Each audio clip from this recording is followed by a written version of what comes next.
The Google Pixel 10 series is creating a lot of excitement, especially when it comes to its cameras. While Google is moving away from Samsung in areas like modems and chips, it's still working closely with Samsung for one important part: camera sensors. Google continues to use Samsung's ISOCELL sensors in its Pixel 10 lineup, especially for taking photos.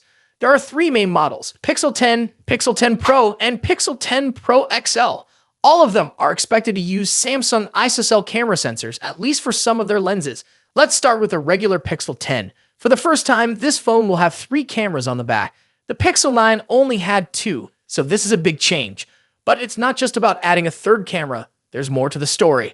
The Pixel 10 will feature a 50-megapixel Samsung ISOCELL GN8 as the main rear camera. It will also have an 11-megapixel ISOCELL 3J1 telephoto lens and an 11-megapixel ISOCELL 3J1 front camera. For the ultra-wide camera, Google is using a 13-megapixel Sony IMX712 sensor. That's interesting because this Sony sensor was already used in the cheaper Pixel 9a, not in premium models.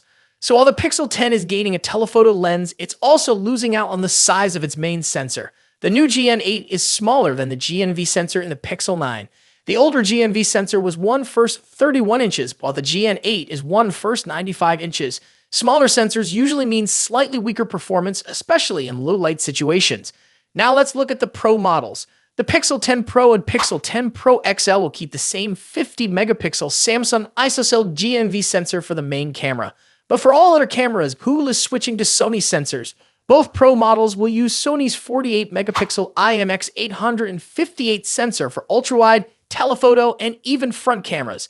This shows that Google wants to keep the Pro phones focused on high-end photography. There's also news about Google's next foldable phone, which might be called the Pixel 10 Pro Fold. According to leaks, this foldable will use a 50-megapixel ISOCELL GN8 for the main camera, just like the base Pixel 10. It will also have a 12-megapixel ISOCELL 3J1 ultra-wide lens, a 12-megapixel 3J1 telephoto lens, and two 11-megapixel 3K1 selfie cameras, one for the inner screen and one for the cover screen. So the foldable phone will mostly use Samsung sensors. What does all of this mean for users?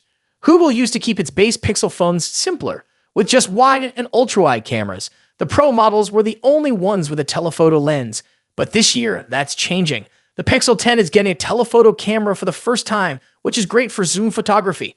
However, adding a third camera means Google had to make some trade-offs. The main sensor in the Pixel 10 is now smaller than before, and the ultra-wide camera is also a step down. The image quality might not be as good, especially in low light or difficult settings, so you get more lens options, but maybe not better pictures overall.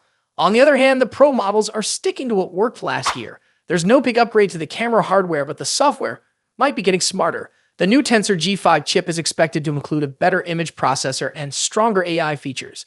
That could mean better photos, even with the same camera hardware.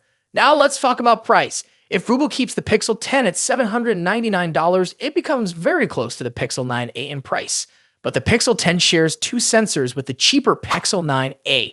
So the question is, does the new telephoto lens make the extra money worth it? If you don't care much about zoom and just want great point and shoot photos, the Pixel 9a might be the better deal. But if zoom is important to you, the Pixel 10 might be worth it, even with some camera compromises. In the end, Google is trying to make the base Pixel 10 feel more premium by adding features like a telephoto lens, but they also need to make sure it doesn't become too close to the Pro models. Whether this strategy works will depend on how good the software is at improving photo quality, and whether users feel the extra camera is worth it.